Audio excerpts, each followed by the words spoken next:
In 1986, 14 kids and a bus driver left for a field trip and vanished. No crash, no wreckage. 26 years later, a septic crew unearths a buried school bus near Stillwater Park. Seatbelts still buckled, a pink lunchbox on the floor, but no bodies. On the dash, a newer scrawl, "We never reached Stillwater." Hours after, a barefoot woman emerges from the trees and whispers, "I'm 12. Who turned that bus?" The backhoe hit something that wasn't rock. The bucket rose with a scrape, carrying up a smear of wet clay and a flash of dull yellow. Work stopped. The foreman waved his crew back and stepped into the trench beside Stillwater Park, where the pines lean over red soil and the ground smells like last week's rain. They rinsed the spot with a hose. Under the clay sat ribbed metal, curved, with a strip of faded paint the color of an old-school hallway. Not a barrier, not a sign, a roof. They called it in. By the time Deputy Mara Ellison bumped down the service road, fog was hanging low enough to blur the treeline.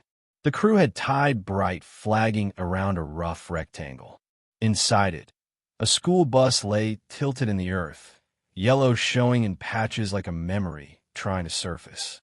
The rear quarter was closest to daylight. The emergency exit door faced the trench wall.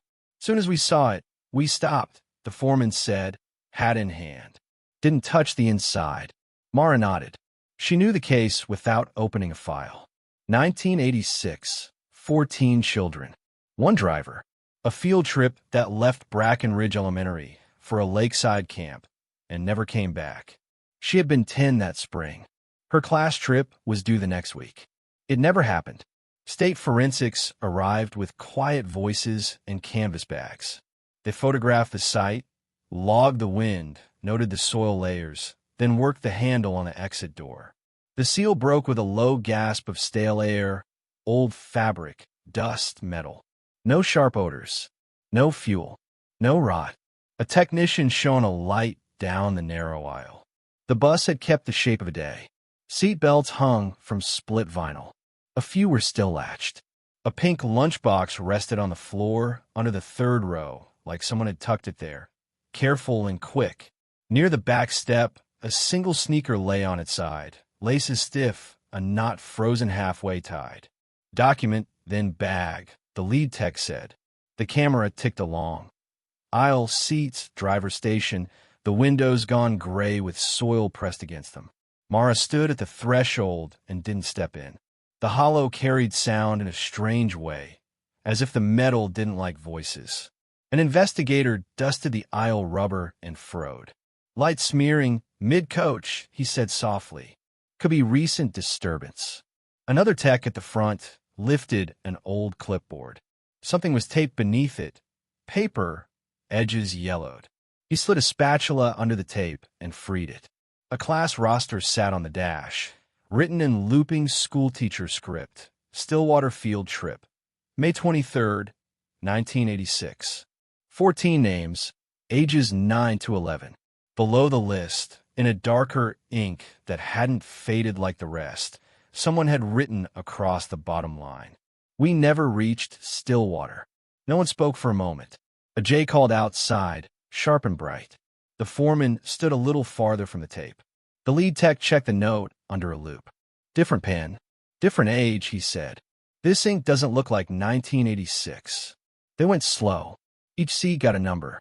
Every object was photographed in place, then slid into a bag.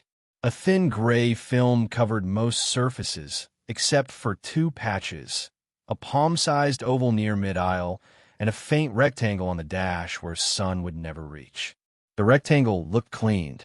The air felt a degree colder by the driver's seat, though Mara knew that was only in her head. At the back left, above the wheel well, an interior panel gaped a finger's width from the wall. A tech used a plastic blade to coax it wider and peered into the gap. "Old," he said. "Something wedged." He teased out a photograph.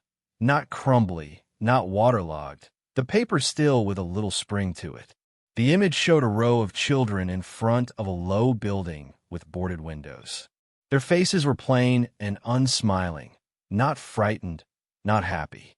Most looked just to the side of the camera, like someone had told them to watch a point past the lens. On the back, in thick marker strokes. Year 2. Mara looked from the photo to the bus and back again. The seatbelts latched by small hands. The lunchbox tucked like a promise. The note that sounded like a warning. The picture that had no reason to be underground unless someone wanted it there. Outside, fog pressed closer to the pines. The foreman rubbed clay from his gloves and said, to no one in particular, "We weren't digging for this." "Some things don't stay buried," Mara said. The tech slid the roster into his sleeve and sealed it. He did the same with the photo, writing the coordinates on a tag, then the time, then his initials, neat and small. The camera clicked once more for the open aisle, then went quiet. The county records building had two smells that never mixed: lemon cleaner on the counter and damp paper behind the door. The clerk slid on cotton gloves and disappeared into the stacks. Deputy Mara Ellison waited with a pen she didn't use. She knew which box she'd asked for. Everyone did. The one with the case number that still showed up on church prayer lists and old reunion flyers. The clerk returned carrying a banker's box with a torn lid. BR 86 FT was written in faded marker. Beneath that, sealed after 5 years. He set it down like it might argue. "Sign here," he said gently. Mara signed, then lifted the lid. Inside, a school district trip packet, permission slips, bus authorization, a photocopied map with a dotted line to Stillwater. There were Xeroxed class rosters, a typed dispatch log from the morning of May 23rd, a stack of interview summaries, and the page people in Bracken County remembered even if they had never seen it: a red stamp across a one-page report. Presumed lost. No evidence of foul play. Mara read it all anyway. The driver was Earl Pike, hired seasonally, references pending. He had driven 2 ball team shuttles and 1 library day that spring. The file held a photocopy of his license and a blank line where a background check should have been completed. He had no listed next of kin. The chaperone of record was typed as Mr. Rowan, substitute. There was a signature on the volunteer line, slanted and neat. But when Mara flipped to the district's HR ledger from that week, the substitute roster showed no Rowan, no sub placed in Ms. Dade's class, and no payment voucher for a guest teacher. The visitor badge log was missing for that day, replaced with a sticky note from 1987. Badge book misplaced during move. She kept going. The dispatch log timed the bus departure at 7:58 a.m. The last radio check at 8:17 reported smooth ride, 1 quiet group. ETA, Stillwater Gate 910. At 9:30, the camp reported no arrival. By noon, the first search grid was drawn across gravel roads and logging spurs, then withdrawn as fog rolled in and hope turned into math. Interview summaries taken that week were careful and short. Students in other classes remembered waving at the older kids. A teacher remembered the bus driver's cap, flat billed, not school issue. A custodian remembered the sub's jacket, long brown, maybe corduroy. None of it added to a path. Mara set the stamped page aside. Presumed lost had done a lot of work in this town. It had let people go to work. It had let the school open the next fall. It had also kept drawers closed. Down the stack, she found the trip packet cover sheet. Ms. Dade out with strep, substitute requested. Handwritten across the margin.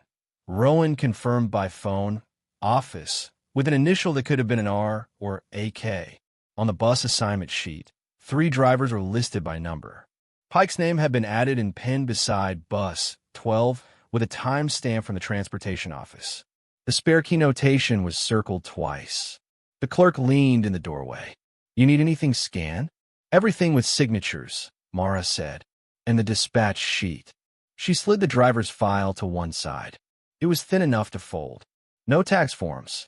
No emergency contact. Just the license copy and a typed address that geocoded to a motel P.O. box that no longer existed. Her phone vibrated. A text from State Forensics dropped into the quiet. "Prelim notes in your inbox." She opened the email and scrolled. The lab had inventoried the bus interior by quadrant. Under notable, a line near the bottom, seatbelt webbing, row 3, aisle side, abrasion and fiber deflection consistent with recent handling. Dust layer disrupted. Lint signature contemporary. A second line for the driver's area noted a clean rectangle on the dash where something had been placed and removed within a shorter time frame than surrounding dust accretion. The roster note, we never reached Stillwater, had ink not typical of 1980s die sets. It flew arrest under alternate light like modern permanent markers do. Mara read the district sheet again, the way you read a photograph twice and notice a shadow the second time. Mr. Rowan existed on paper where he shouldn't. Earl Pike existed in a file that didn't act like a life. The stamp existed to hold the door closed, and the door had just moved. She typed a quick request to the State Teacher Credential Board. Any record of a Rowan, first or last, subqualified, 1985 to 1987, Tri-County radius? Then another to transportation. Do we have the original badge log archived anywhere off-site? The clerk returned with a flatbed scanner and slid the permission slips under glass. The names were careful and big, written by kids who still dotted I's with circles. The bottom of one page held a parent's note. He gets carsick. Please seat near the front. Row 3 was near the front. Mara sat back. The cleaner smell felt loud. The stamped words on the old report stayed red in her mind. The lab line stayed brighter. The bus came out of the ground in layers, and the lab treated each layer like a calendar page. Soil from the roof. Soil from the windows. Soil from the wheel wells. Every scoop went into a bag with GPS, depth, and time. No rushing. Dirt holds years if you let it speak. In the evidence room, a palynologist slid slides under a scope. Pollen grains, those tiny clocks, tell where and when a thing has been. She found a run of conifer pollen common to the ridge and, tucked among it, a burst of ragweed and late summer grasses that peak in the county in August, September. Above that layer, different dust, and above that, silt from winter runoff. Her note was plain, initial burial likely late summer to early fall, late 80s. The surface roots that had grown across the roof skin backed her up. The rings in those roots added up to roughly the same number. Outside at the trench, a crime scene mapper crawled under the exposed chassis. Where the bus floor met clay, the soil was compressed into long, shallow ruts. Not from the bus. These cuts were thinner, parallel, as if another vehicle had backed close to the rear door before the ground settled for good. He photographed the tracks from a dozen angles, pinned them to a grid, and wrote, second vehicle present at deposition. Width suggests pickup or van. They measured the bus's tilt and settle. A slow sink means time, and water did the heavy work. There was no sign of a hurried burn, no fuel splash, no char. Whoever planted the bus hadn't wanted fire to draw a crowd. They had wanted the ground to keep a secret. At a separate table, another team handled the dash note. The roster page was real, the school's copy paper, the teacher's script, the old tape gone brittle. But the scrawl across the bottom, we never reached Stillwater, glowed the wrong way under alternate light. The ink wicked into the paper with smooth edges instead of feathering like 30-year-old dye. Solvent tests flagged modern permanent marker compounds, the kind sold at office stores after the mid-2000s. The handwriting leaned faster than the neat list above it, like a hand writing standing up, not sitting at a desk. Somebody added that line long after 1986, the analyst said, and they expected it to be found. Seat fabric told a similar story. The belt in row 3, aisle side, had a fresh abrasion on its webbing and a small snarl of lint caught where the buckled tongue slides. That lint didn't match the old dust. It matched the present. Back at the bus, the interior panel above the left rear will still gaped a finger's width. The field team had logged the gap and left it for the lab, afraid to break whatever hid there. In a clean room, a technician eased the panel with a nylon wedge. Behind it lay the photograph they had already glimpsed, still springy, not water-soft, edges only lightly curled. It hadn't lived decades under mud. It had been placed. They photographed the front at high resolution before touching it. The picture showed children lined single file in front of a low building with boarded windows. The siding looked weathered. A corner trim was blackened like it had seen heat or old mildew. The kids' faces were still and plain, not smiling, not panicked, just absent, eyes a few inches left of the lens. No date stamp, no school logo. They flipped it with gloved fingers. On the back, thick marker strokes cut through the fiber. Year 2. Clean room, air hummed. Someone cleared a throat and wrote the tag. Recovered from bus 12 interior panel. Left rear. Protected. Likely placed post-burial. A second analyst compared the marker ink on the photo to the dash scrawl. Same fluorescence. Same solvent family. Not a match to 1980s inks. The map team pinned 2 details from the image before it left the room. 1. The boarded building sat on a shallow pad with scrub grass. Not forest floor. Maybe a camp structure or retreat hall. Not a barn. 2. The shadow angle on the siding suggested late afternoon, which matched the way kids' hair threw thin shadows on their shoulders. Little facts, but facts still. Mara read the memos in order, forearm pressed to the cool edge of the table. Burial late 80s. Second vehicle at the trench. Modern ink on the message and on the back of a photo that had no business being inside a bus that vanished on its first day. The ground had kept the bus. The message had been carried in later. They found her an hour before sunset, half a mile from the dig. A couple out for bird watching saw movement in the tall grass beyond the service road and thought it was a deer. It wasn't. It was a woman, barefoot, arms tight across her stomach, walking as if the ground didn't belong to her. The first ranger on scene offered water and a blanket and kept his voice low. She flinched at the siren from the approaching ambulance, then stared at the blanket like she didn't know what to do with it. When he asked her name, the answer came in a small, sure voice. I'm 12. At the clinic in town, they checked the basics, pulse fast, dehydration, minor scrapes. Sun on her face, but not burned. No ID. No phone. The clothes she wore were clean in the way things get clean when they're washed too often by hand. She held the cup with both hands and sipped like a child coached to take small drinks.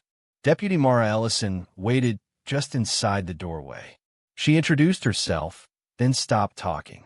The woman watched her badge, not her face. What should I call you? Mara asked. A long pause. Tess. Another pause. Tess H. Okay, Tess. Do you know what year it is? The woman's eyes slid to the window, to a sky that had started to pink at the edges. It was Tuesday, she said softly, as if that answered something. It kept being Tuesday. The nurse took a buccal swab and sent it with a rush tag to the state lab. 26 years is a long time to let a cold case cool, but families keep things. A hairbrush, a baby tooth, a scrap of paper with saliva dried on the back from a long-ago party game. Back in 1986, Tess Harper's parents had stored a comb and a birthday napkin in a sealed bag, just in case. The lab still had reference familial DNA from that bag. While everyone waited, Mara tried open-ended questions. Tess tracked details that didn't fit the room. The hum of the vending machine, the shape of the power strip, the smooth glass of the wall clock. When the TV in the waiting area flashed a sports highlight, she turned her face away and blinked fast, as if light came too quickly in this version of the world. Where were you walking to? Mara asked. Home, Tess said, then with a frown, but it moved. Do you remember school? Her mouth made a small shape before the word. Yes. Do you remember the bus? A nod. Ms. Dade was sick. We had a different man. The driver didn't talk much. She swallowed. The seats were cold. Do you remember the road? Trees. She closed her eyes. We stopped at a fork. A man was there. She opened her eyes and looked past Mara, as if the hallway could provide the words she needed. He said, the lake isn't ready. The driver let him on. The DNA result came through near midnight. The lab number matched the Harper family reference with statistics that make room go quiet. The report on the screen didn't use the word miracle. It said concordant markers consistent with first-degree relationship. The file beside it had a school photo, a girl with straight bangs and a shirt with small flowers, the kind sold in a store that no longer exists. Tess Harper, age 12. In the morning, a social worker sat with Tess while the doctor talked about orientation and time anchors and how the brain protects itself. The words were soft and careful. Nobody asked her to explain anything she didn't want to. Mara walked Tess through a few more dots on the map. Bracken Ridge Elementary. The turnoff to Stillwater. The dirt service road nobody used anymore. Tess knew where the creek turned and where the asphalt bumps lived in the spring, because those details live longer than calendars do. When he said the lake wasn't ready, Mara asked, "What happened next?" Tess looked at the ceiling. "We went the other way." She traced a small line on the blanket with her finger, as if drawing the turn. The windows were covered after that. "We weren't supposed to say the word lake. Do you remember the man?" She shook her head. He didn't feel like the driver. A pause. He felt like a rule. The doctor asked if she wanted to call anyone. Tess gripped the cup again. "My mom's making tuna for lunch," she said quietly. "If I'm late, she'll make me sit by the window." The clock on the wall kept moving, as clocks do. The GIS pin from Tess's memory, a fork with a bus turned away from the lake, landed near a strip of private parcels that back into timberland. One deed stood out. The tract at the end of a rutted spur belonged, on paper, to Niles Vesper, deceased 2009. No heirs. Taxes paid by a trust with a P.O. box. The assessor's photos showed a sagging bungalow, a listing porch, and windows painted over from inside. Deputy Mara Ellison went in with a small team on an administrative warrant. No one expected a person. The county had posted an unsafe structure notice years ago. At the tree line, the air shifted, cooler still. The house wore the kind of quiet that makes you check your breath. The front door stuck, then gave. Inside, the smell of old paper and damp wood, plus something sharper and faintly sweet that lived below the boards. The living room held a couch stripped to its frame, a single chair, and 3 clocks on one wall. All 3 read TUE. Their hands were set to different hours, but the day never moved. "Document as found," Mara said. Shoes stayed on. Gloves went on. They worked room by room. In the kitchen, the fridge was empty and unplugged. A faded weekday chart was tacked to a cabinet, TUE circled, traced over so many times the paper had thinned. On the table, a stack of slim pamphlets sat rubber-banded together. Titles were bland: Quiet Hours, Order, New Beginnings. The margins were written in 2 distinct hands.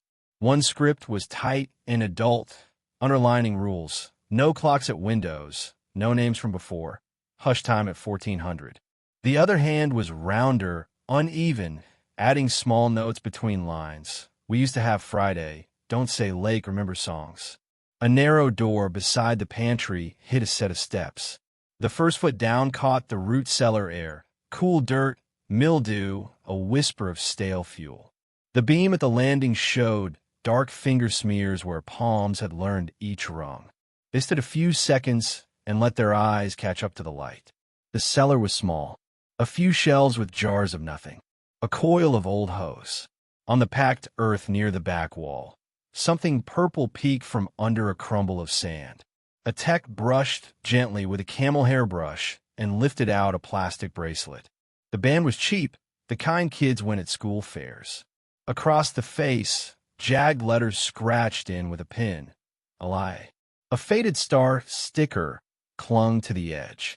He held it up without speaking, then slid it into a small evidence sleeve and wrote the tag slow. Leah could be part of a name. The text said, careful not to call it proof of anything. Julia, Alia, Leah by itself. They kept cataloging. Against a joist, a milk crate held more pamphlets and a thin, hand-stapled booklet labeled Orientation. Pages repeated the same ideas in blunter language. Call it Tuesday, cover windows, names bring the world in.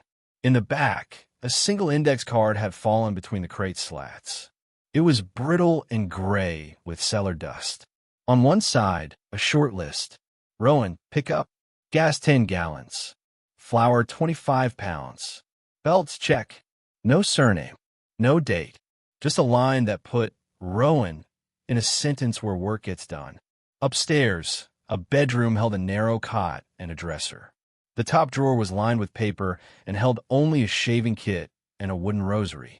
The mirror on the wall had been painted over except for a pinhole at eye level. A metronome sat on the sill. Pendulum stopped at center. In a shed behind the house, the team found a plastic bin of paper schedules with no months, just days of the week, heavy on Tuesday. Someone had ticked boxes with a dark pencil. Sleep, wash, quiet, repeat. A child scrawl looped in one corner. Learn new names. Mara returned to the cellar and traced the beam at the stair with her flashlight. At the height a small person would stand, just above the smears, the wood had been scratched until the grain gave way. The letters were uneven, some cut deep, others shallow like the tool had dulled or the hand had tired. It wasn't a carving made to be pretty. It was a message made not to be forgotten. She read it out loud, so the room would remember with her. Don't forget your names. The words live there, plain as the dust and twice as heavy. On Mara's radio, the map team called in from town. They had enhanced the Year 2 photo sighting. It matched a boarded lodge northwest of the Fork, used decades ago as a youth retreat. The meeting hall at Riverside Retreat didn't creak so much as breathe. When wind moved through the boards, the whole room seemed to exhale, long, slow, like a sleeping animal deciding whether to wake. Deputy Mara Ellison stood in the doorway and let the air settle. Dust hung in the shafts of light like quiet snow. They started along the walls first. The shiplap wore a record of hands, names scratched with nails, keys, or a pocket blade. Some letters were neat and shallow. Others were gouged, deep, and crooked, like they'd been carved fast or by a smaller grip. A line of first names ran at knee height: Kim, Caleb, Mina. Then again higher up, older hand, same names, as if someone had written them twice to make sure the boards would keep them. Between the two lines, newer marks cut across in block letters. Quiet, obedience, sparrow. Not names. Assignments. The room made the difference obvious. Photograph every inscription, Mara said. The tech moved the scale card from knot to notch, clicking carefully, left to right, floor to eye level. In the far corner, a child's tally climbed the plank. Groups of 5 scratched thin, counting something that didn't reach the ceiling. The office off the main room had been used and then abandoned, a layer at a time. A metal desk sat askew, drawers empty except for a few attendance sheets. First names only, check boxes for quiet, chores, reflection. Beside the desk, a dented storage box waited under a collapsed chair. The lid had stuck and rusted to the lip. A tech worked a nylon wedge along the seam until the seal sighed and let go. Inside, a stack of Polaroids wrapped in a cloth that once had a pattern. The photos were not staged yearbook shots. They were candid, caught from corners and doorways, the way someone photographs a room they're supposed to pass through. In one, a girl poured water into tin cups while 2 boys looked at the floor. In another, 5 children sat cross-legged on mats, hands on knees, eyes down. Names were written on the white borders, but not the ones from the roster. Quiet, sparrow, good, obedience, still. On the back of one image, in a small pencil hand, a second note hid in the corner. Mina, don't forget. They logged the box, bagged each photo in its own sleeve, and slid the bundle into a tote. The tech read a strip of masking tape stuck to the inside of the lid. Keep for training. He wrote it down, simple as it sounded. Along the rear wall, someone had tried to paint over the boards once and stopped.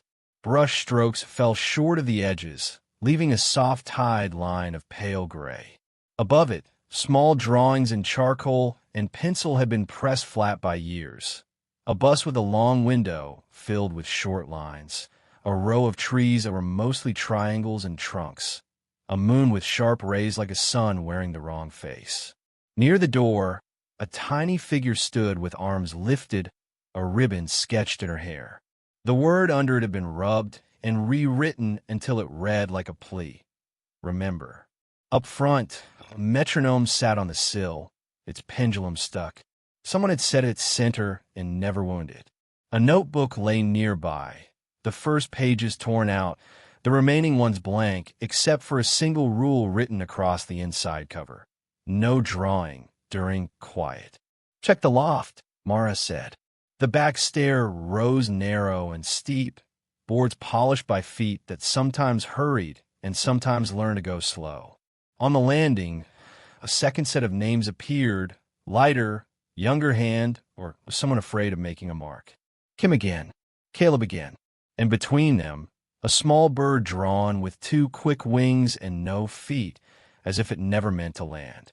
The loft room was open and low. Heat had gathered there and stayed. 3 old bunks leaned against the wall. Thin blankets, the kind that revel if you stare too hard, lay folded at the foot of each. On the far side, chalk had been used until it went to dust. Smudges made small clouds on the floor where knees had knelt. Mara paused and listened. Riverside had its own sounds, bored wind mouse. This sound was none of those. It was a breath, not the buildings, and then the tiniest rasp of voice from the dark cut of the eave, shaped not to carry, and carrying anyway. They said we mustn't draw, the voice whispered, a child's tone careful and practiced. But we did. The light from Mara's torch slid toward the eave, slow and steady, until it caught on eyes watching from the line where roof met floor, wide, alert, the way eyes get when they've learned the difference between noise and danger. He didn't run. He just watched the light and waited for it to stop moving. Dust turned in the beam like slow snow. When Deputy Mara Ellison knelt, the boy's shoulders eased a notch, as if the room had taken a breath for him. "I'm Mara," she said, voice low. "You're safe." He tilted his head. "They say you have to be quiet first." "We could do quiet," Mara said. "What do they call you?" He thought, as if flipping through cards no one let him keep. "Jonah," he said at last. Then softer, "That wasn't the first one. Do you remember the first one?" He looked past her to the wall where small drawings hid behind dust. "They don't like those." "Who doesn't?" "The ones who make Tuesday." His fingers tapped the floor, a slow rhythm like a metronome that never got wound. Mara offered a foil blanket. He didn't touch it until she set it down and took her hand away. Then he pulled it close and wrapped it around his knees the way children do when they've learned warmth is a thing you can save. "Do you know your last name?" she asked gently. He shook his head. "I know the snack song," he said, almost proud, and hummed a few bars. It was the kind teachers sing when cups and crackers come out. Soft rise, soft fall. He mouthed the words, 2 hands, 1 lap, eyes down, and waited like someone might check a box. "Do you remember other names?" Mara asked. He looked at the floorboards where ankles would be if the bunks still had sleepers. "Kim," he said. "Caleb. Mina." He paused, but they made new ones. "Quiet. Sparrow. Obedience." His mouth formed the last word like it was a hard candy that never got smaller. "Who made them?" He didn't answer. Instead, he pointed past Mara toward the open space at the center of the loft and said, "They said we mustn't draw, but we did." Then he slid out from the eave, light and careful, and led her down the narrow stairs. At the landing, he stopped and pressed his palm to the stair beam where hands had polished the wood dark. "It's here," he said, as if reading a sign no one else could see. Mara raised her light. The word she'd traced earlier cut the grain deep and shallow. Letter by letter, "Don't forget your names." He held the beam like it could answer back. "We tried," he said. "They made us write new ones. But we kept the old ones in the floor." On the main level, he moved with the kind of care children learn in rooms where mistakes make days longer. He paused at the wall where the tallies climbed in groups of 5. "That's quiet counts," he said. "If you talk, you start again." Mara kept her question small. "What is the garden, Jonah? Have you heard that word?" He looked at the ceiling, then at the door, as if the room might tell him if it was safe to say. "It's the room where words go away," he whispered. "Cold. No drawing. The light is wrong." His hand hovered, describing a square in the air, then dropped. "Were you there?" "They took me to the door," he said. "I'll learn the snack song fast." For a second, the foil blanket crinkled like a laugh and wasn't. On the office desk lay an old camp map, edges gone soft from damp. The building footprints were labeled in a careful hand: hall, kitchen, retreat house. And at the margin, someone had traced a thin pencil line that didn't match the printed paths. It ran from the hall's back wall off the page toward the ridge. Jonah climbed onto the chair and leaned over the map. "We weren't supposed to know this one," he said, tapping along the faint line with one ragged fingernail. "But Kim showed me. She said if we forgot, the ground wouldn't." His fingers stopped at the corner where the paper had torn away. He looked up, eyes bright like remembering had a temperature. "It goes under a split cedar," he said. "The tree is broken in the middle like a book that won't close." Mara marked the spot with a grease pencil and slid the map into his sleeve. "Can you show us the tree?" He chewed his lip and nodded, small and firm. "When it's not Tuesday." Mara glanced at the carved beam, the tally marks, the Polaroids with renamed borders. Somewhere outside, the wind leaned on the boards and the building breathed again. "Okay," she said. "We'll go when you say." He tugged the blanket up to his chin. "Bring light," he said. "The stairs down don't like dark." The singed photo's margin. He stayed, wouldn't let go. Deputy Mara Ellison asked records for every boy from the 1986 roster who had no later school file. One name came back with a blank trail after 5th grade: Aaron Bell. At City Hall, payroll showed a utilities electrician hired in 2004. Adam Bell, same birth month, same middle initial, no listed high school, no diploma on file. The hire packet used a copy of a Social Security card issued years after '86. The address was a small trailer outside town, the kind that hums at night and smells faintly of solder and pine cleaner. Mara drove out at dusk. A single bulb burned over the steps. When she knocked, the door opened a little, and a man watched her through the gap, careful and tired. "Adam Bell?" she asked. He didn't answer at first. Then he pushed the door wide and stood back. The living room was neat, edges squared. A chessboard sat on a low table mid-game against no one. Shelves held technical manuals, a few old paperbacks, and a metronome with its pendulum at rest. "I knew someone would come," he said, voice even. "I just didn't know when." Mara showed her badge, then the year 2 photo, then the singed campfire print. His eyes moved to the circle of children lit from below, and something in his face changed without moving. "We called it Sanctuary back then," he said. "Later some called it Haven. I don't know what it is to you now." "It's Riverside Retreat to us," Mara said, "and tunnels we haven't seen." He looked at the photos again. He stayed. He whispered, more to the room than to her. "They meant me." "Why?" He swallowed. "Because I was good at quiet. I learned the rules faster than the others. When they asked me to help keep order, I said yes. It felt like safety. It was just fear with a uniform." Mara kept her tone flat. "What did you keep order in?" "They had names for places to make them sound kind," he said. "Reflection for the benches. Sanctuary for the hall. And the one that was neither a room they called the Silent Garden." He looked up. "There are no plants there. Just no sound. No drawing. No time." "Where?" Mara asked. "Under the ridge behind the old hall. The garden is inside, deeper than the root cellar ever went." He touched the chessboard knight, then let it go. "I was the one who stayed when others ran. I told myself I was protecting the small ones. I was doing what they wanted." "Who were they?" He gave the smallest shrug. "The man with the hat. The woman who called him father sometimes, and sir when no one watched. Others came and went. We were never told names that could be used outside." Mara placed the roster on the table. "Do you remember these kids?" He rested his fingers near the names without touching them. "Kim," he said softly. She drew when it wasn't allowed. "Caleb." He counted for the younger ones, not for the rule. "Mina." She sang the snack song wrong on purpose to make them smile. He closed his hand. We were supposed to use the new names. I did. I told myself it was safer. That's how you become the kind of boy who grows into the man who stays. Why leave it all? Mara asked. The fire, he said. Not a big one. Enough to make smoke, enough to make them move us. Some were sent through the old transfer tunnel when the first place got too loud. After that, I wasn't useful to them anymore. They said I had learned the world wrong. I walked out years later and tried to be quiet where quiet didn't hurt anyone. Do you know about the split cedar? Mara asked. He nodded once. That's on the doors. Not the only one. Mara unfolded the topo map of the ridge and pushed it across the table with a pencil. Show me. Adam Bell stood very still.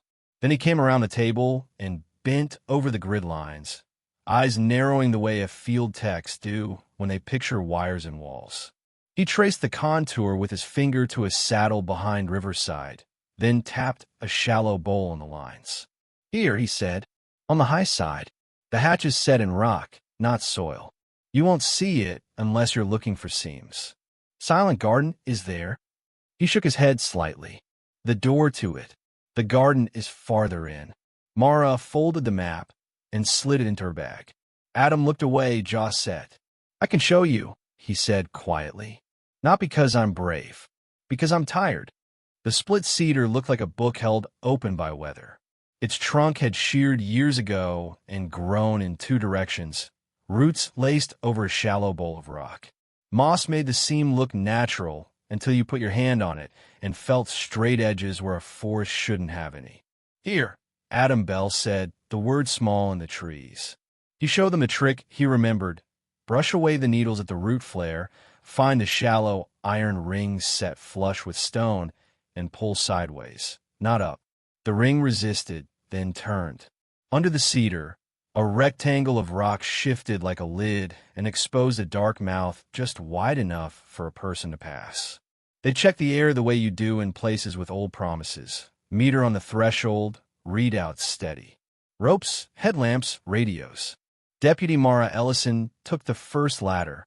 Adam followed. Coolness rose to meet them, dry and old, a seller's breath in stone clothing. The ladder emptied into a narrow corridor cut into the ridge. The walls were lined in skim coat, cement rubbed smooth by hands. Someone had painted a guideline waist-high, faint now, but still there, leading inward. The floor sloped down, then leveled under a low arch. They moved slow. Their lights found a room on the right with bunks, steel tube frames bolted to the wall, thin mattresses gone to quilted shadow. On the near bunk, a small pile of chalk lived in a chipped bowl. Across the plaster, a repeat of the same shape climbed and floated. Moons, thin crescents to full circles, then thin again, a child's lunar calendar counting days you weren't allowed to have. Another room held a shelf with tin cups and nothing else. One cup had a name written in pencil on the rim and scrubbed away until only a faint arc remained. At ankle height, a cluster of tallies ran along the wall and stopped at a bolt head, like the days had met a rule and lost. They passed a junction where the guidelines split, one branch marked with a hand-lettered arrow kitchen, the other with a word painted and then hurriedly scraped. G. The scar of the missing letters showed through like an eraser, couldn't finish the job. Adam pointed left. This way. The corridor narrowed and turned, then opened into a chamber where the air felt held. On the far side, a heavy wooden metal door sat square in the wall, frame sealed in pitch that had dried and cracked like old tar. A placard above it hung crooked on two screws. The letters were blocky, done by a careful hand. Garden. No plants.